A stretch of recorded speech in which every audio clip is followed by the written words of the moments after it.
ओम शांति। 8 जनवरी 2025 बाबा के महावाक्य। मीठे बच्चे, बाप की श्रीमत तुम्हें 21 पीढ़ी का सुख दे देती है। इतनी न्यारी मत बाप के सिवाय कोई दे नहीं सकता। तुम श्रीमत पर चलते रहो। प्रश्न: अपने आप को राज तिलक देने का सहज पुरुषार्थ क्या है? उत्तर: पहला, अपने आप को राज तिलक देने के लिए बाप की जो शिक्षाएं मिलती हैं उन पर अच्छी रीति चलो। इसमें आशीर्वाद व कृपा की बात नहीं। दूसरा, फॉलो फादर करो, दूसरे को नहीं देखना है। मन मनाभव, इससे अपने को आपे ही तिलक मिलता है। पढ़ाई और याद की यात्रा से ही तुम बैगर टू प्रिंस बनते हो। गीत ओम नमो शिवाय। ओम शांति। जब बाप और दादा ओम शांति कहते हैं तो 2 बार भी कह सकते हैं, क्योंकि दोनों एक में हैं। एक है अव्यक्त, दूसरा है व्यक्त। दोनों इकट्ठा है। 2 का इकट्ठा आवाज भी होता है, अलग अलग भी हो सकता है। यह एक वंडर है। दुनिया में यह कोई नहीं जानते कि परमपिता परमात्मा इनके शरीर में बैठ ज्ञान सुनाते हैं। यह कहाँ भी लिखा हुआ नहीं है। बाप ने कल्प पहले भी कहा था, अभी भी कहते हैं कि मैं इस साधारण तन में बहुत जन्मों के अंत में इनमें प्रवेश करता हूँ, इनका आधार लेता हूँ। गीता में कुछ न कुछ ऐसे वर्शंस हैं जो कुछ रियल भी हैं। यह रियल अक्षर हैं, मैं बहुत जन्मों के अंत में प्रवेश करता हूँ। जबकि यह वानप्रस्थ अवस्था में है। इनके लिए यह कहना ठीक है। पहले पहले सतयुग में जन्म भी इनका है, फिर लास्ट में वानप्रस्थ अवस्था में है, जिसमें ही बाप प्रवेश करते हैं। तो इनके लिए ही कहते हैं, यह नहीं जानते कि हमने कितने पुनर्जन्म लिए। शास्त्रों में 84 लाख पुनर्जन्म लिख दिया है। यह सब है भक्ति मार्ग। इनको कहा जाता है भक्ति कल्ट। ज्ञान कांड अलग है, भक्ति कांड अलग है। भक्ति करते करते उतरते ही आते हैं। यह ज्ञान तो एक ही बार मिलता है। बाप एक ही बार सर्व की सद्गति करने आते हैं। बाबा आकर सबकी एक ही बार प्रारब्ध बनाते हैं भविष्य की।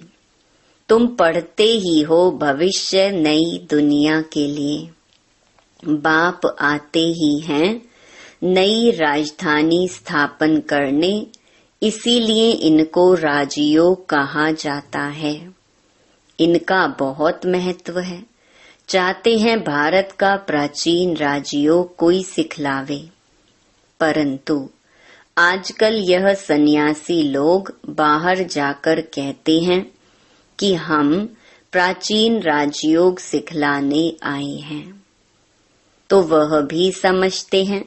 हम सीखें क्योंकि समझते हैं योग से ही पैराडाइज स्थापन हुआ था। बाप समझाते हैं योग बल से तुम पैराडाइज के मालिक बनते हो। पैराडाइज स्थापन किया है बाप ने। कैसे स्थापन करते हैं वह नहीं जानते। यह राजयोग रूहानी बाप ही सिखलाते हैं। जिस्मानी कोई मनुष्य सिखला ना सके। आजकल एडल्ट्रेशन, करप्शन तो बहुत है ना। इसीलिए बाप ने कहा है मैं पतितों को पावन बनाने वाला हूँ। जरूर फिर पतित बनाने वाला भी कोई होगा। अभी तुम जज करो, बरोबर ऐसे है ना। मैं ही आकर सभी वेदों शास्त्रों आदि का सार सुनाता हूँ। ज्ञान से तुमको 21 जन्मों का सुख मिलता है। भक्ति मार्ग में है अल्पकाल क्षण भंगुर सुख। यह है 21 पीढ़ी का सुख जो बाप ही देते हैं। बाप तुमको सद्गति देने के लिए जो श्रीमत देते हैं वह सबसे न्यारी है। यह बाप सबकी दिल लेने वाला है। जैसे वह जड़ दिलवाड़ा मंदिर है, यह फिर है चैतन्य दिलवाला मंदिर। एक्यूरेट तुम्हारी एक्टिविटी के ही चित्र बने हैं। इस समय तुम्हारी एक्टिविटी चल रही है। दिल वाला बाप मिला है, सर्व का सद्गति करने वाला, सर्व का दुख हरकर सुख देने वाला। कितना ऊंच ते ऊंच गाया हुआ है। ऊंच ते ऊंच है भगवान शिव की महिमा। भल चित्रों में शंकर आदि के आगे भी शिव का चित्र दिखाया है। वास्तव में देवताओं के आगे शिव का चित्र रखना तो निषेध है। वह तो भक्ति करते नहीं। भक्ति ना देवताएं करते न सन्यासी करते हैं। वह हैं ब्रह्म ज्ञानी, तत्व ज्ञानी। जैसे यह आकाश तत्व है वैसे वह ब्रह्म तत्व है।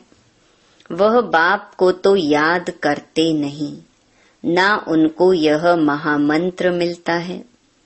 यह महामंत्र बाप ही आकर संगम युग पर देते हैं। सर्व का सद्गति दाता बाप एक ही बार आकर मन मना भव का मंत्र देते हैं।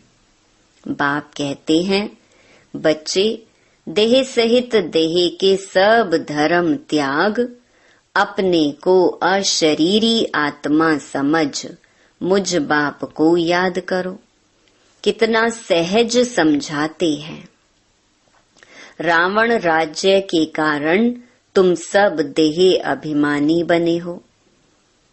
अभी बाप तुमको आत्म अभिमानी बनाते हैं। अपने को आत्मा समझ मुझ बाप को याद करते रहो तो आत्मा में जो खाद पड़ी है वह निकल जाए।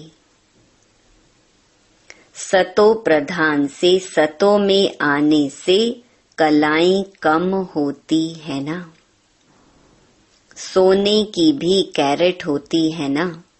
अभी तो कलयुग अंत में सोना देखने में भी नहीं आता। सतयुग में तो सोने के महल होते हैं। कितना रात दिन का फर्क है। उसका नाम ही है गोल्डन एजेड वर्ल्ड। वहाँ ईंट पत्थर आदि का काम नहीं होता। बिल्डिंग बनती है तो उसमें भी सोने चांदी के सिवाय और कीचड़ पट्टी नहीं होती। वहाँ साइंस से बहुत सुख है। यह भी ड्रामा बना हुआ है। इस समय साइंस घमंडी है, सतयुग में घमंडी नहीं कहेंगे।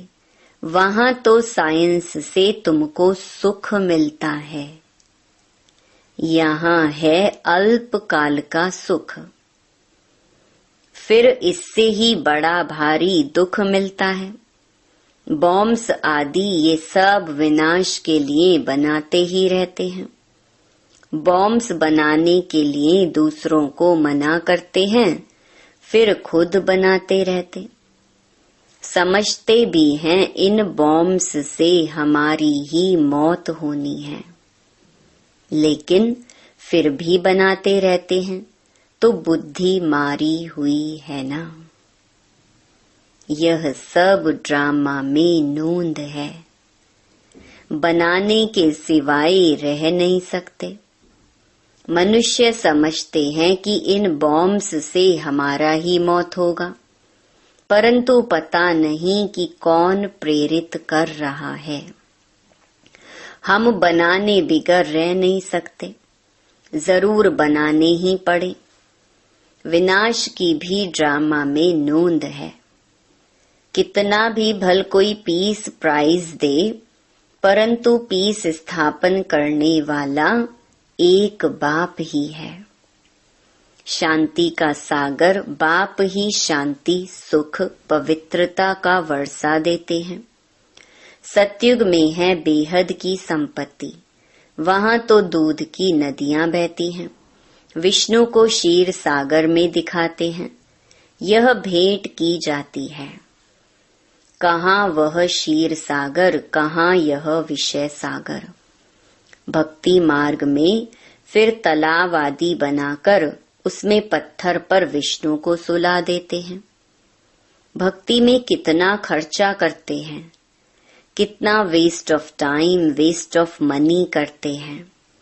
देवियों की मूर्तियां कितना खर्चा कर बनाते हैं, फिर समुद्र में डाल देते हैं, तो पैसे वेस्ट हुए ना। यह है गुड़ियों की पूजा। कोई के भी ऑक्यूपेशन का किसको पता नहीं है। अभी तुम किसके भी मंदिर में जाओ तो तुम हर एक का ऑक्यूपेशन जानते हो। बच्चों को मना नहीं है कहाँ भी जाने की। आगे तो बेसमझ बनकर जाते थे, अभी सेंसिबल बनकर जाते हो। तुम कहेंगे हम इनके 84 जन्मों को जानते हैं। भारतवासियों को तो श्री कृष्ण के जन्म का भी पता नहीं है।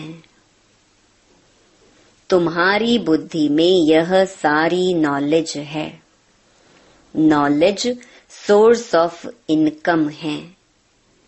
वेद शास्त्र आदि में कोई एम ऑब्जेक्ट नहीं है। स्कूल में हमेशा एम ऑब्जेक्ट होती है। इस पढ़ाई से तुम कितने साहूकार बनते हो। ज्ञान से होती है सद्गति। इस नॉलेज से तुम संपत्तिवान बनते हो। तुम कोई भी मंदिर में जाएंगे तो झट समझेंगे यह किसका यादगार है। जैसे दिलवाड़ा मंदिर है, वह है जड़, यह है चैतन्य। हूबहू जैसे यहाँ झाड़ में दिखाया है, वैसा मंदिर बना हुआ है। नीचे तपस्या में बैठे हैं, ऊपर छत में सारा स्वर्ग है। बहुत खर्चे से बनाया हुआ है, यहाँ तो कुछ भी नहीं है। भारत 100% सॉल्वेंट पावन था। अभी भारत 100% इंसॉल्वेंट पतित है, क्योंकि यहाँ सब विकार से पैदा होते हैं। वहाँ गंदगी की बात नहीं होती। गरुड़ पुराण में रोचक बातें इसलिए लिखी हैं कि मनुष्य कुछ सुधरे, परंतु ड्रामा में मनुष्यों का सुधरना है नहीं। अभी ईश्वरीय स्थापना हो रही है। ईश्वर ही स्वर्ग स्थापन करेंगे ना। उनको ही हेवनली गॉड फादर कहा जाता है। बाप ने समझाया है, वह लश्कर जो लड़ते हैं, वह सब कुछ करते हैं राजा रानी के लिए। यहाँ तुम माया पर जीत पाते हो अपने लिए, जितना करेंगे उतना पाएंगे। तुम हरेक को अपना तन मन धन भारत को स्वर्ग बनाने में खर्च करना पड़ता है। जितना करेंगे उतना ऊंच पद पाएंगे। यहाँ रहने का तो कुछ है नहीं, अभी के लिए ही गायन है, किनकी दबी रहेगी धूल में। अभी बाप आया हुआ है तुमको राज्य भाग्य दिलाने। कहते हैं अब तन मन धन सब इसमें लगा दो। इसने माना ब्रह्मा ने सब कुछ न्योछावर कर दिया ना। इनको कहा जाता है महादानी। विनाशी धन का दान करते हैं तो अविनाशी धन का भी दान करना होता है, जितना जो दान करे। नामी ग्रामी दानी होते हैं तो कहते हैं फलाना बड़ा फिलैंथ्रोपिस्ट था। नाम तो होता है ना, वो इनडायरेक्ट ईश्वर अर्थ करते हैं, राजाई नहीं स्थापन होती है। अभी तो राजाई स्थापन होती है, इसीलिए कंप्लीट फिलैंथ्रोपिस्ट बनना है। भक्ति मार्ग में गाते भी हैं हम वारी जाएंगे। इसमें खर्चा कुछ नहीं है। गवर्नमेंट का कितना खर्चा होता है। यहाँ तुम जो कुछ करते हो अपने लिए, फिर चाहे 8 की माला में आओ, चाहे 108 में, चाहे 16,108 में, पास विद ऑनर बनना है। ऐसा योग कमाओ जो कर्मातीत अवस्था को पालो, फिर कोई सजा ना खाओ। तुम सब हो वॉरियर्स। तुम्हारी लड़ाई है रावण से, कोई मनुष्य से नहीं है। नापास होने के कारण 2 कला कम हो गई। त्रेता को 2 कला कम स्वर्ग कहेंगे। पुरुषार्थ तो करना चाहिए ना, बाप को पूरा फॉलो करने का। इसमें मन बुद्धि से सरेंडर होना होता है। बाबा यह सब कुछ आपका है। बाप कहेंगे यह सर्विस में लगाओ।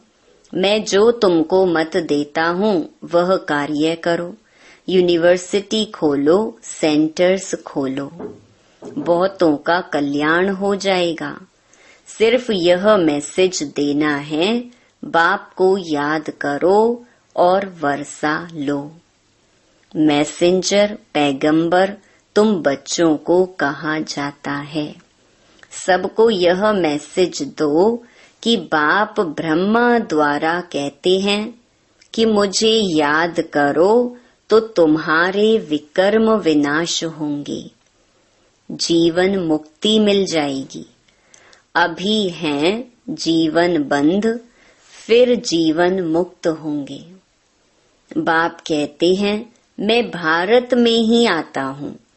यह ड्रामा अनादि बना हुआ है। कब बना, कब पूरा होगा, यह प्रश्न नहीं उठ सकता। यह तो ड्रामा अनादि चलता ही रहता है। आत्मा कितनी छोटी बिंदी है, उसमें यह अविनाशी पार्ट नोंधा हुआ है। कितनी गुहिया बातें हैं।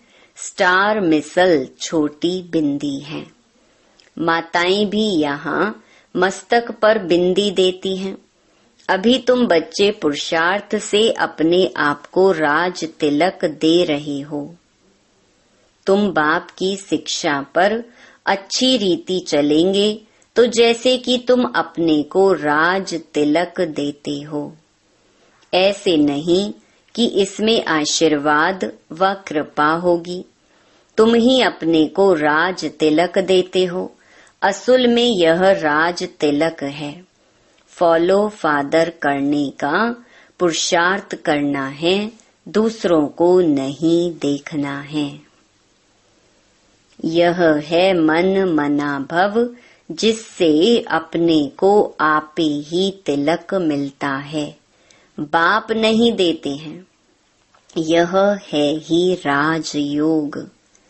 तुम बेगर टू प्रिंस बनते हो तो कितना अच्छा पुरुषार्थ करना चाहिए, फिर इनको भी फॉलो करना है। यह तो समझ की बात है ना। पढ़ाई से कमाई होती है, जितना जितना योग उतनी धारणा होगी। योग में ही मेहनत है, इसलिए भारत का राजयोग गाया हुआ है। बाकी गंगा स्नान करते करते तो आयु भी चली जाए तो भी पावन बन न सके। भक्ति मार्ग में ईश्वर अर्थ गरीबों को देते हैं, यहाँ फिर खुद ईश्वर आकर गरीबों को ही विश्व की बादशाही देते हैं। गरीब निवाज है ना। भारत जो 100% सॉल्वेंट था, वह इस समय 100% इनसॉल्वेंट है। दान हमेशा गरीबों को दिया जाता है। बाप कितना ऊंच बनाते हैं, ऐसे बाप को गाली देते हैं। बाप कहते हैं, ऐसे जब ग्लानि करते हैं तब मुझे आना पड़ता है। यह भी ड्रामा बना हुआ है। यह बाप भी है, टीचर भी है। सिख लोग कहते हैं सतगुरु अकाल। बाकी भक्ति मार्ग के गुरु तो ढेर हैं। अकाल को तख्त सिर्फ यह मिलता है। तुम बच्चों का भी तख्त यूज करते हैं, कहते हैं मैं इनमें प्रवेश कर सबका कल्याण करता हूँ। इस समय इनका यह पाठ है। यह बड़ी समझने की बातें हैं, नया कोई समझ ना सके। अच्छा, मीठे मीठे सिकिलधे बच्चों प्रति माता पिता बाप दादा का याद प्यार और गुड मॉर्निंग। रूहानी बाप की रूहानी बच्चों को नमस्ते। धारणा के लिए मुख्य सार। पहला, अविनाशी ज्ञान धन का दान कर महादानी बनना है। जैसे ब्रह्मा बाप ने अपना सब कुछ इसमें लगा दिया, ऐसे फॉलो फादर कर राजाई में ऊंच पद लेना है। दूसरा, सजाओं से बचने के लिए ऐसा योग कमाना है जो कर्मातीत अवस्था को पाले। पास विद ऑनर बनने का पूरा पूरा पुरुषार्थ करना है, दूसरों को नहीं देखना है। वरदान, कड़े नियम और दृढ़ संकल्प द्वारा अलबेलेपन को समाप्त करने वाले ब्रह्मा बाप समान अथक भव। ब्रह्मा बाप समान अथक बनने के लिए अलबेलेपन को समाप्त करो। इसके लिए कोई कड़ा नियम बनाओ, दृढ़ संकल्प करो। अटेंशन रूपी चौकीदार सदा अलर्ट रहे तो अलबेलापन समाप्त हो जाएगा। पहले स्व के ऊपर मेहनत करो, फिर सेवा में, तब धरनी परिवर्तन होगी। अभी सिर्फ कर लेंगे, हो जाएगा। इस आराम के संकल्पों के डल्लप को छोड़ो। करना ही है। यह स्लोगन मस्तक में याद रहे तो परिवर्तन हो जाएगा। स्लोगन, समर्थ बोल की निशानी है जिस बोल में आत्मिक भाव और शुभ भावना हो। अपनी शक्तिशाली मनसा द्वारा सकाश देने की सेवा करो। जितना जितना समय समीप आता जा रहा है, उतना व्यर्थ संकल्प भी बढ़ रहे हैं, लेकिन यह चुकतू होने के लिए बाहर निकल रहे हैं। उन्हों का काम है आना और आपका काम है उड़ती कला द्वारा, सकाश द्वारा परिवर्तन करना। घबराओ नहीं, उसके सेक में नहीं आओ। अच्छा, ओम शांति।